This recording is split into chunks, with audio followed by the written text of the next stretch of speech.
halusinasi. Iya, Bu, yang ini gitu. Iya kan? Iya, makanya saya sampai nanya kan dulu, kamu jangan macam-macam. Saya bilang siapa lagi yang Iya. saya, Oh, berarti selama ini ibu dibuang di luar ya? Iya. Karena merasa ibu nggak kepengen hamil, tapi tidak mau ber-KB. saya Jadi pikir kan mungkin sudah tua kali yang dulu kan. teman-teman, hari ini saya bertemu dengan ibu maaf, Bunga.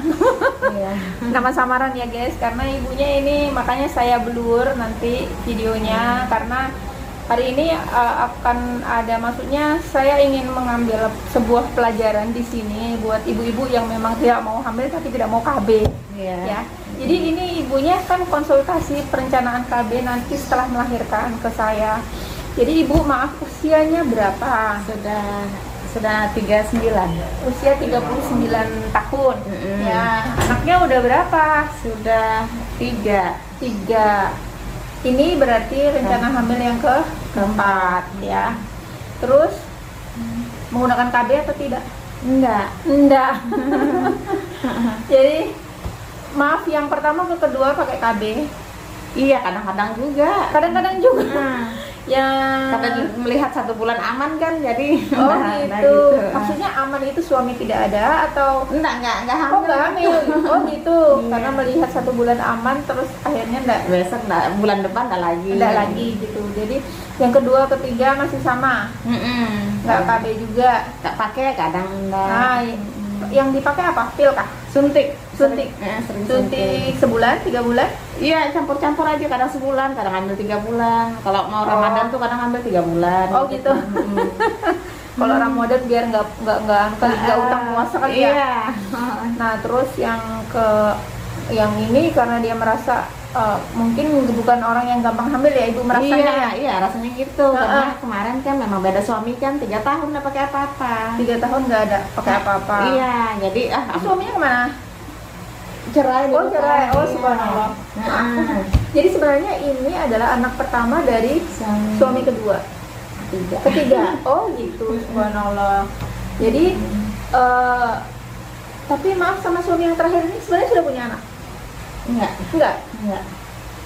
Biasanya suami minta anak, memang nggak minta? Enggak. Tidak. Jadi dia nggak kepengen hamil, tapi tidak mau ber-KB. Jadi Saya pikir kan mungkin sudah tua kali yang dulu udah hamil kan. Jadi ibu umurnya berapa? Orang masih cantik gitu loh. Udah tua. jadi nggak mungkin lagi sudah saya punya anak, santai aja. Iya. Tiba-tiba nggak main. Tiba-tiba nggak main. Jadi ini sekarang anak terakhir usia berapa? Usia 39.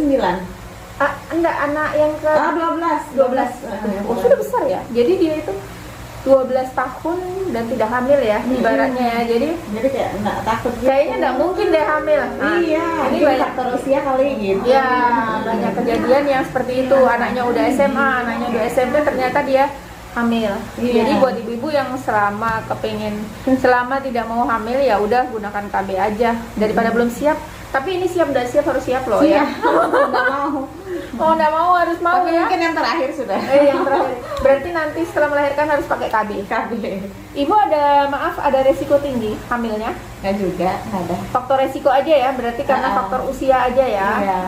Ya. Jadi ini maaf, ini konseling. Nah, ini di konseling KB-nya nanti aku harus tanda tangan dia ini. Ini faktor resiko. Faktor resiko dari umurnya yang 39 tahun. Dia kebetulan nggak ada hipertensi dan lain-lain. Jadi sebenarnya ya aman sih. Maksudnya selama tidak ada yang lain-lain aman. Tapi memang mungkin kondisi kesehatan sudah mulai menurun. Iya. Karena faktor usia lemes ya. Iya. Aku tadi lihat dia duduk di pojokan.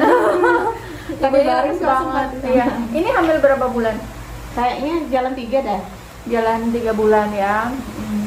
Semangat dan semangat harus disemangatin ya. Iya. Jadi nanti rencana KB apa setelah melahirkan? Suntik aja. Boleh. Berarti kalau suntik KB yang 3 bulan berarti nanti ibu tahu kapan kembalinya? Harus suntik lagi setelah melahirkan? Mungkin langsung kali ya. Dia saking takutnya minta langsung disuntik. Enggak, saya yang kedua ketiga itu kebobolan 9 bulan jaraknya. Oh gitu? Iya. Makanya orang ketawa kan loh. Iya. Dia tua, dia usia sih bertambah tapi ya masih cantik lah. Jadi kebobolan semua ya, nggak direncanakan bahasanya ya. Nggak apa-apa dah, sudah. Yang penting ini nanti setelah melahirkan KB Iya. ya. Iya. KB yang 3 bulan boleh. Nggak kepengen implan? Implan tuh apa? Implan tuh susuk yang 3 tahun dipasang di sini. Tadi ibunya pasang implan tuh yang baru keluar tuh. Oh, pantesan lama. Tadi pasang Nanti implan. mau konsultasi dulu risikonya apa gitu kan? Oh gitu. Heeh. Aku langsung aja jelaskan ke dia daripada nanti ya. Jadi Iya. nanti dia punya bayangan nih, oh habis melahirkan aku pakai ini. Jadi implan itu efek sampingnya hampir sama dengan suntik KB 3 bulan. Akan terjadi perubahan haid sampai dengan tidak haid sama sekali. Oh. Ya, jadi kalau terjadi haid itu obat tetap bisa mencegah hamil. Kalau tidak terjadi haid, maka obatnya disebabkan karena obat itu membuat bakal darah haid tidak tumbuh sehingga tidak terjadi haid. Jadi tidak usah khawatir, wah nanti darahnya akan menumpuk dan jadi infeksi gitu. Ya, nggak usah parno seperti itu. Ya. Jadi dan perlu diketahui juga kalau dia nanti menggunakan ASI dengan intensitas lah, ngomongnya belibet.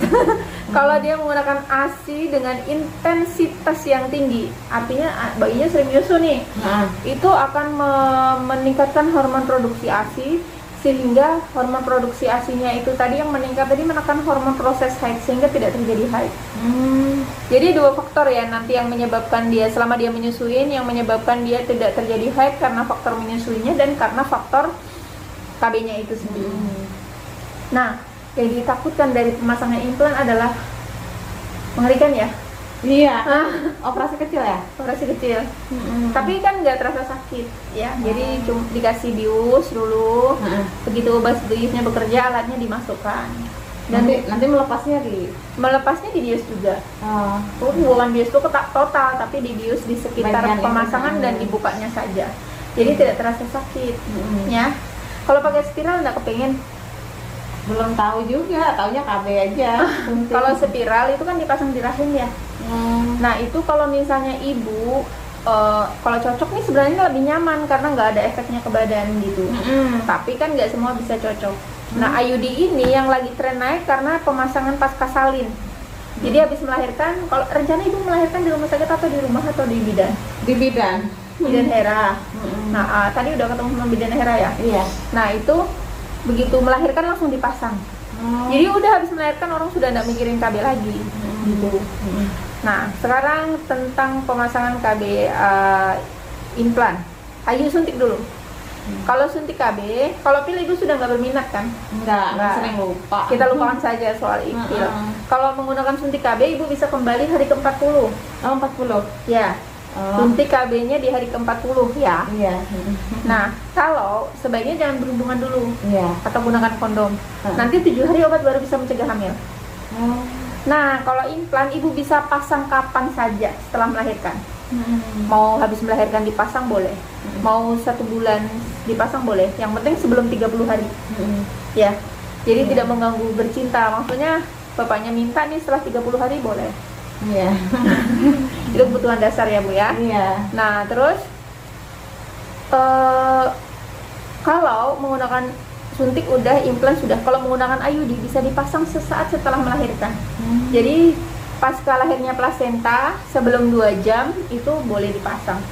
Tapi setelah 2 jam setelah lahirnya plasenta sampai dengan hari ke 30 nggak boleh dilakukan pemasangan. Boleh dilakukan pemasangan lagi setelah hari ke 30. Iya. Ibu tertarik yang mana? Implan, IUD, suntik? Kayaknya suntik aja. Aku berbuih. Ngasih tahu dia sekalinya dia jatuh hatinya ke suntik. It's okay, nggak apa-apa ya. Yang penting nanti suntiknya rutin, ya. Iya. Kalau tidak terjadi haid nggak usah takut. Ya kalau kok nggak haid gitu nggak usah takut nanti jadi bahaya, jadi penyakit. Selama ibu tidak ada keluhan yang lain-lain. Oke, sepakat suntik. Iya, suntik. Suntik. Akhirnya dia suntik juga. Suntik KB 3 bulan. Ya, berarti nanti hari ke berapa Ibu? Boleh disebutkan? 40 tadi ya? Ya. 18 bulan 5 2022. Di standar pelayanan KB-nya ini aku harus tuliskan di sini. Hari H 40 ya Bu ya. Iya. Hari ke-40 nanti 7 hari obatnya baru bisa mencegah hamil. Kalau mau berhubungan pakai kondom dulu ya. Jangan dibuang di luar, pakai Iya. kondom dulu. Kalau dibuang di luar Itu dia. bisa. Ini kayaknya gaya ibu-ibu yang maksudnya termasuk suka minta nih. Jadi kalau misalnya dibuang di luar itu sebenarnya kita tidak sarankan ya. Iya. Ya, karena dibuang di luar itu sering tercecer. Nah, itu dia. Nah itu dia kalau ya Itu tahu dia. pengalaman. Iya. Jadi sering tercecer. Jadi itu kan kalau bahasa Iya, halusnya. Bu, yang ini gitu. Iya kan? Iya, makanya saya sampai nanya kan dulu, kamu jangan macam-macam. Saya bilang siapa lagi yang Iya. saya, Oh berarti selama ini ibu dibuang di luar ya? Iya. Karena merasa ibu nggak menggunakan KB. Iya. Nah tuh teman-teman ya, itu Saya tuh bingung kok bisa ya ada. Nah. Gitu. Iya, padahal. itu harian tuh di YouTube ada yang Bu sedihnya saya suami saya nggak ngakuin itu anaknya karena merasa dibuang di luar. Jadi dibuang di luar itu tingkat kegagalannya sangat tinggi. Ya? Coba saya suruh masuk di webinar tuh. Tapi Nggak apa-apa, dia nanti. tahu kok saya udah jalan, ibaratnya bisa perempuan apa. Iya. Dia aja. Ya, Iya, suami. jadi dibuang di luar itu sering tercecer. Bayangkan aja Bu, itu kan klimaksnya suami ya. Nah, pas klimaks keluar sperma itu adalah klimaksnya dia. Pas nikmat-nikmatnya disuruh cabut, bayangkan. Kalau bisa mengendalikan dengan baik itu ya bisa berhasil. Tapi banyak resiko kegagalannya. Itu memang betul butuh kemahiran dari sang suami. Jadi nanti jangan Makanya coba-coba sampai lagi. sekarang tuh cuma malu kan, masih tanda tanya. Saya sendiri masih tanda tanya, kok bisa ya? Kok Iya. bisa ya? Iya. Aku tertinggal sedikit ya. Bu. Ya, jadi begitu ya. Jadi nanti jangan coba-coba lagi menggunakan KB dibuang di luar. Kecuali ibu memang benar-benar hitung kalender. Jadi kalau haidnya lancar, ibu di masa suburnya itu tadi tidak berhubungan atau pakai kondom. Terlepas dari 5 hari masa subur, ibu boleh berhubungan seperti biasa dibuang di luar. Gitu. Tapi kan menghitung masa subur sering meleset. Iya, mana kita tahu. Mana kita Apalagi kalau tahu. kalau sudah mau dah, udah mau dulu apa tuh. Iya, justru gairah meningkat itu pada saat kita tuh masa subur. Nah, itu yang jadi masalah, menahan-nahan diri tuh, ya. Oke, teman-teman, semoga bermanfaat ya. Sekali lagi kita tidak sarankan untuk dibuang di luar karena bisa tercecer dan bisa hamil. Bisa terjadi. Kedua kali kalau memang belum siap untuk hamil sebaiknya ber-KB. Semoga bermanfaat. Ibu terima kasih sudah berbagi hari ini. Izin nanti di-upload di Iya. YouTube, di Blur ya, menjaga nama baiknya. Oke, sekian. Ya. Assalamualaikum. Salam.